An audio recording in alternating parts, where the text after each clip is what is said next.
வணக்கம் நண்பர்களே. எனது பெயர் சொர்ணராஜ், பிரிவு அலுவலர் ஓய்வு, தலைமைச் செயலகம். இப்போ இந்த வீடியோவில் ப்ரிப்பரேஷன் ஆஃப் பேனல், அதாவது தேர்ந்தோர் பட்டியல் தயாரித்தல், அதை பற்றி பார்க்கலாம். பொதுவாக அந்த பேனல் இஷ்யூ பண்ணுறதே ஒரு தலைவலியான வேலையாக தான் நம்ம எல்லாருமே பார்க்கணும். ஏன்னா அது அந்த சம்மந்தப்பட்ட பிரிவு மட்டுமே பண்ணக்கூடிய வேலை இல்லை.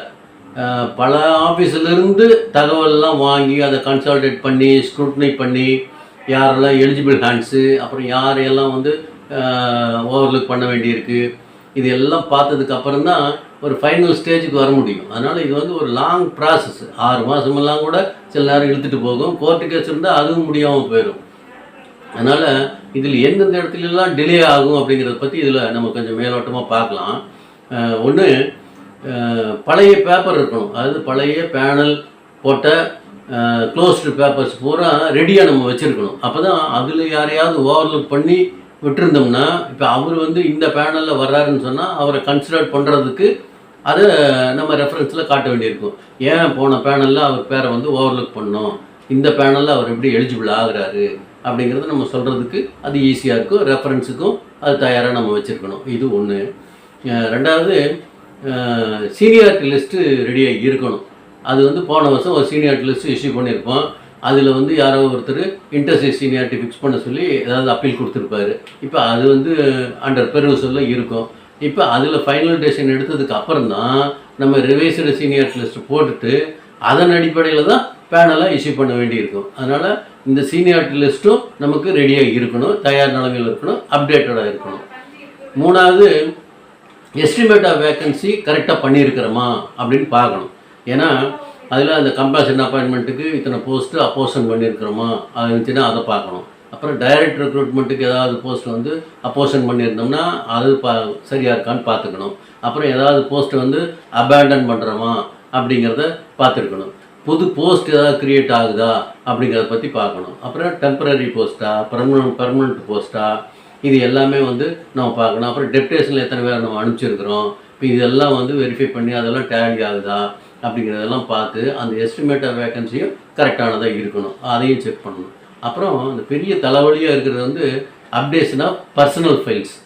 இது என்ன பிரச்சனை வரும்னா, ஒவ்வொரு யூனிட் ஆஃபீஸ்லேயும் ஒரு ஆஃபீஸர் ட்ரான்ஸ்ஃபர் ஆகி போகும்போது இந்த தலைவலியான வேலை வரும். என்னென்னா, அந்த ட்ரான்ஸ்ஃபர் ஆகி போகிற ஆஃபீஸர் அவருக்கு கீழே வேலை பார்த்த அலுவலர்களுக்கு ஆனுவல் கான்ஃபிடென்ஷியல் ரிப்போர்ட் அப்படிங்கிறது எழுத வேண்டியிருக்கும்.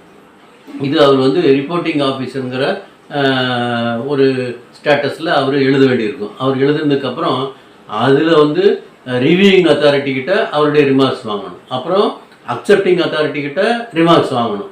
அதையெல்லாம் வாங்கி அந்த இண்டிவிஜுவல் கவர்மெண்ட் சர்வெண்ட்டுக்கிட்ட அதை காட்டணும். காட்டிட்டு அவர்கிட்ட ஒரு அக்னாலஜ்மெண்ட்டு வாங்கணும். இந்த எனக்கு போட்டிருக்கிற ரிமார்க்ஸ் மேலே நான் எந்த விதமான அப்பீலும் போகலை அப்படிங்கிற மாதிரி அதில் ஒரு அண்டர்டேக்கிங் இருக்கும். அதில் வாங்கி அவர்கிட்ட ஒரு அக்னாலஜ்மெண்ட் வாங்கினா தான் அந்த பர்சனல் ஃபைல் கம்ப்ளீட் ஷேப் ஆகும். இது ரொட்டீனாக அந்த யூனிட் ஆஃபீஸில் ஒவ்வொரு யூனிட் ஆஃபீஸ்லேயும் பீரியாடிக்கலாக செஞ்சுட்டு வந்தாங்கன்னா இந்த பெர்ஃபார்மா பர்டிகுலர்ஸோடு சேர்த்து அந்த பர்சனல் ஃபைலையும் அனுப்புறதுக்கு ஈஸியாக இருக்கும். இது கொஞ்சம் தலைவலியான வேலை தான். சில நேரம் எல்லா ஆஃபீஸர்கிட்டையும் வாங்க முடியாத ஒரு சூழ்நிலையெல்லாம் இருக்கும். இந்த ஆஃபீஸர் மாறி போயிடுவார், அந்த ஆஃபீஸர் புது ஆஃபீஸர் ஒரு 2 மாதம் வேலை பார்த்துருப்பாங்க, அதுக்கடையில் அந்த ரிவ்யூயிங் அத்தாரிட்டி ட்ரான்ஸ்ஃபர் ஆகி போயிடுவார். இந்த பிரச்சனை எல்லாமே இருக்க தான் செய்யும். இருந்தாலும் எவ்வளவு கூடுமான வரை நம்ம ஒரு இண்டிவிஜுவலோட ஆஃபீஸருடைய பர்சனல் ஃபைலை அப்டேட் பண்ணி வைக்க முடியுமோ அவ்வளோ தூரம் அப்டேட் பண்ணி வச்சுக்கிறது நல்லதாக இருக்கும். அந்த குறிப்பிட்ட டைமுக்குள்ளே நம்ம பேனலுக்கு பர்டிகுலர்ஸ் கேட்கும்போது சேர்த்து வச்சு அனுப்புறதுக்கு ஈஸியாக இருக்கும். சில பேர்த்துக்கெல்லாம் ரெக்கார்ட் ஷீட்னா பிரச்சனையே இல்லை, அன்னத்து தேதிக்கு உள்ள ஆஃபீஸர்கிட்ட ரெக்கார்ட் ஷீட்டில் கையெழுத்து வாங்கிடலாம். பட் இந்த annual confidential report B group A group ஆஃபீஸருக்கு அந்த பர்சனல் ஃபைல் அப்டேட் பண்ணுறது ஒரு கண்டினியூங் ப்ராசஸ் தான். அது அப்பப்போ அப்டேட் பண்ணிக்கணும். இது ஒன்று. அந்த பர்சனல் ஃபைல் அப்டேட் பண்ணி அந்த பர்டிகுலர்ஸ் கொடுக்கணும். அப்புறம் டெப்டேஷனில் யாராவது போயிருப்பாங்க, அவருடைய பர்டிகுலர்ஸும் வாங்கணும். இப்போ அவருடைய பர்டிகுலர்ஸும் ஃபாரின் எம்ப்ளாயர்கிட்டருந்து வாங்கி அதுக்கப்புறம் தான் நம்ம பேனலுக்கு அவர் சேர்த்துக்கிறதா வேண்டாமாங்கிறதெல்லாம் முடிவு பண்ண வேண்டியிருக்கும். இப்போ இது கொஞ்சம் லாங் ப்ராசஸ் தான் இழுக்கும். அப்புறம் சர்வீஸ் ரூலில் ஏதாவது நம்ம மாத்திரமா அப்படிங்கிறத பார்க்கணும். சர்வீஸ் ரூல் பழசில் இருந்திருக்கும். இப்போ அதன்படியே இந்த பேனல் ப்ரிப்பேர் பண்ணணுமா, இல்லை வேறு ஏதாவது அமெண்டட் சர்வீஸ் ரூல் ஏதாவது நமக்கு வந்துருந்துச்சுன்னா அதை பேஸ் பண்ணி போடணுமா அப்படிங்கிறதெல்லாம் தெளிவுபடுத்திக்கிட்டு போடணும். ஏன்னா பழைய ரூல் படி போட்டுட்டு நாளைக்கு வந்து அமெண்டட் ரூலில் வேறு மாதிரி இருந்து அந்த தேதியில் இருக்கக்கூடிய ரூலுக்கு தகுந்த மாதிரி போடாமல் இருந்துட்டா நாளைக்கு சட்ட சிக்கல் நிறையா வந்துடும், கோர்ட்டு கேஸுன்னு போய் வந்துடும். அது யாருக்காவது பாதிப்பு இருந்துன்னு சொன்னால் கோர்ட்டுக்கு போகும், அதெல்லாம் அடிபடும். இப்போ இதெல்லாமே நம்ம பார்க்கணும். அப்புறம் போன வருஷம் யாருக்காவது வந்து விட்டு போயிருக்கு, சீனியார்ட்டில் சேர்க்காமல் இருக்காங்க, புதுசாக உள்ளே வர்றாங்க அப்படின்னா இப்போ அவரையெல்லாம் வந்து கன்சிடர் பண்ணணுமா வேண்டாமா அப்படிங்கிறதெல்லாம் பார்க்கணும். ஏன்னா அவர் பழைய ஆஃபீஸில் வேலை பார்த்துருப்பாரு, அவருடைய பர்டிகுலர்ஸ் எதுவுமே சர்வீஸ் ரெஜிஸ்டர் எதுவுமே ஹெட் குவார்ட்டர்ஸ்க்கே வந்திருக்காது. இப்போ அவர் இதெல்லாம் அங்கேருந்து வாங்கினதுக்கு அப்புறம் தான் அவரை பற்றிய பர்டிகுலர்ஸ் எல்லாமே வாங்க முடியும். இப்போ இந்த மாதிரி நிறைய இடங்களில் நிறைய ஏரியாக்களை கவர் பண்ணி கொண்டு வர வேண்டியிருக்கும். இப்போ இதையெல்லாம் தவிர்க்கிறதுக்கு தான் இப்போ என்ன பண்ணாங்கன்னா முதல்ல P&R டிபார்ட்மெண்ட், இப்போ HRM டிபார்ட்மெண்ட்டு ஒரு இன்ஸ்ட்ரக்ஷன் இஷ்யூ பண்ணியிருக்காங்க. அது ஒவ்வொரு வருஷமும் நீங்கள் வந்து எஸ்டிமேட் ஆஃப் வேக்கன்சி அரைவ் பண்ணி அதுக்கு உண்டான ஒரு ஆர்டர் ரிசீவ் பண்ணணும். அது எஸ்டிமேட் ஆஃப் வேக்கன்சி நில்லாக இருந்தால் கூட ஒரு ஆர்டர் ரிசீவ் பண்ணணும். அப்புறம் ஒவ்வொரு வருஷமும் பேனலுக்கு ஆர்டர் ரிசீவ் பண்ணணும். அது நில் பேனலாக இருந்தாலும் சரி ஆர்டர் ரிசீவ் பண்ணணும் அப்படின்னு ஒரு ஆர்டர் ரிசீவ் பண்ணியிருக்காங்க. இப்போ பெரும்பாலும் அந்த ஆஃபீஸு போட்டுக்கிட்டு இருக்காங்க. இப்போ எல்லா ஆஃபீஸும் அதை மெயின்டைன் பண்ணிட்டாங்கன்னா வெல் அண்ட் குட். இல்லை 5 வருஷத்துக்கு முன்னாடி தான் பேனலே இஷ்யூ பண்ணியிருக்கிறோம், இப்போ அடுத்த பேனல் இப்போ தான் போடுறோம் அப்படின்னு சொன்னாங்கன்னா இந்த 5 வருஷத்தில் என்ன நடந்துச்சு அப்படிங்கிறது யாருக்கும் தெரியாமல் போயிடும்.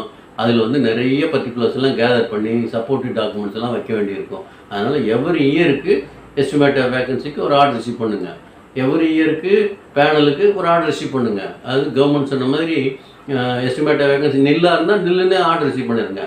அதே மாதிரி பேனல்லையும் நில் அப்படின்னு சொன்னால் நில்லுன்னு போட்டுருங்க. அது நீங்கள் ஒவ்வொரு இயர் வைஸ் வச்சுட்டு வர்றதுக்கு ஈஸியாக இருக்கும். இது எப்போ நமக்கு வந்து ஒரு பிரச்சனை வரும்னா இந்த பேனல் இஷ்யூ பண்ணுறதை காலதாமதம் பண்ணி இழுத்துக்கிட்டு போவோம். பேனல் இஷ்யூ பண்ணுறதுக்குள்ளே யாராவது ரிட்டையர்மெண்ட்டு ஏஜ் வந்துடும், ரிட்டையர் ஆகி போயிருப்பார். அவர் ப்ரொமோஷன் ஆகிருந்தால் ஒரு மாதமாவது வேலை பார்த்துருப்பார், அல்லது ஒரு 10 நாளாவது வேலை பார்த்துருப்பார். அந்த புது போஸ்ட்டில் உண்டான பே அவருக்கு பென்ஷனாக கிடைக்கிறதுக்கு வாய்ப்பு இருக்கும், ரிட்டையர்மெண்ட் பெனிஃபிட் கிடைக்கிறதுக்கு வாய்ப்பு இருக்கும். இப்போ நம்ம காலதாமதம் பண்ண ஒருத்தருடைய ரிட்டையர்மெண்ட் ஏஜில் இருக்கிறவங்க ரிட்டையர் ஆகி போயிட்டாருன்னா அவருக்கு நிறைய மானிட்டரி லாஸ் வரும். இது வந்து நம்ம தவிர்க்கணும். அப்புறம் போய் நம்ம மேலதிகாரிகளை ப்ரெஷர் பண்ணுவாங்க, சார் பேனல் இஷ்யூ பண்ணுறதுக்கு வேணுனே டிலே பண்ணுறாங்க சார் அப்படிங்கிற மாதிரியான ஒரு நெருக்கடி உண்டு பண்ணுவாங்க. உடனே ஆஃபீஸர்ஸ் நம்மளை நெருக்கடி பண்ணுவாங்க, சீக்கிரம் போடுங்க, ஏன் கையில் வச்சுருக்கீங்க, யூனியன்லாம் வந்து கேட்குறாங்க அப்படிங்கிற மாதிரியான சூழ்நிலை வந்துடும். அப்போ அண்டர் ப்ரெஷரில் நம்ம வேலை பார்க்குற மாதிரியான ஒரு சூழ்நிலை வந்துடும். இப்போ அந்த மாதிரி நேரில் நம்ம என்ன பண்ணுவோம்னா வேகமாக போடணுங்கிற மாதிரி போட்டு ஒரு டெட்லைனுக்குள்ளே இஷ்யூ பண்ணிடுவோம். பார்த்தா அதில் நிறைய குளறுபடி வந்திருக்கும். அதெல்லாம் நாளைக்கு நம்மளுக்கு வந்து பிரச்சனைகள் உண்டு பண்ணும். அதனால் வந்து லெஸராக இருக்கும்போது இதுக்கெல்லாம் என்னென்ன தயார் பண்ணணுமோ அந்த ஆஃபீஸில் உள்ளவங்க நம்ம லெவலில் என்ன தயார் பண்ணி வைக்க முடியுமோ தயார் பண்ணி வச்சுக்கோங்க. இப்போ அந்த யூனிட் ஆஃபீஸிலேருந்து வர வேண்டியது பர்டிகுலர்ஸ் வரலன்னா அது அவங்களுடைய ரெஸ்பான்சிபிலிட்டி. இப்போ சில பேர் வந்து அந்த specific remarks of the appointing authority அல்லது ரெக்கமெண்டிங் அத்தாரிட்டின்னு இருக்கும். அதில் ஒன்றுமே போடாமல் கூட பெர்ஃபார்ம் பர்டிகுலர்ஸ் அனுப்புறது நிறைய நான் பார்த்துருக்குறேன். அந்த ரெக்கமெண்டட் அல்லது நாட் ரெக்கமெண்டட் ஏதோ ஒன்று போடணும். அந்த கடைசி காலம் 13வது காலம்னு நினைக்கிறேன் அந்த பெர்ஃபார்மில் அது ஒன்றுமே போடாமல் கூட வரும். அதுக்கப்புறம் எல்லாம் நம்ம ஸ்க்ரூட்னி பண்ணி எல்லா யூனிட் ஆஃபீஸ்லேருந்து வந்துருச்சான்னு எல்லாம் ஒரு 13 யூனிட் ஆஃபீஸ்லேருந்து வரணும்னா எல்லாம் வந்துருச்சான்னு பார்ப்போம். கடைசியில் செக் பண்ணி பார்க்கும்போது அந்த காலத்தில் வந்து ஃபில்அப் பண்ணாமல் இருக்கும். ஒரு 100 பேர்த்துக்கு பேனல் இஷ்யூ பண்ணோம்னா நம்ம 100 பேப்பரையும் செக் பண்ணி பார்ப்போம். அந்த 100 சரியாக இருந்தால் தான் அடுத்த கட்டத்துக்கு நம்ம போக முடியும். யாராவது ஒருத்தர் வந்து ஏதோ ஒன்று எழுதாமல் விட்டுருந்தாங்கனாக்கும் அது மறுபடியும் திருப்பி அனுப்பிச்சு அந்த யூனிட் ஆஃபீஸுக்கு போய் அந்த ஆஃபீஸரோட கையெழுத்தோடு வரணும். இப்போ இதெல்லாமே வந்து தேவையில்லாத காலதாமதத்தை ஏற்படுத்தும். அது ஒரு இண்டிவிஜுவலோட லைஃபையே பாதிக்கும். அதனால் வந்து அந்த பேனல்லாம் இஷ்யூ பண்ணணும்னா குறிப்பிட்ட காலத்துக்குள்ளே ரீசனபிள் டைமில் இஷ்யூ பண்ணால் போதுமானது. சரிங்களா? இதெல்லாமே வந்து தவறுகள் இல்லாமல் நம்ம பண்ண வேண்டியது நம்மளுடைய பொறுப்பு. சரிங்களா? நன்றி, வணக்கம்.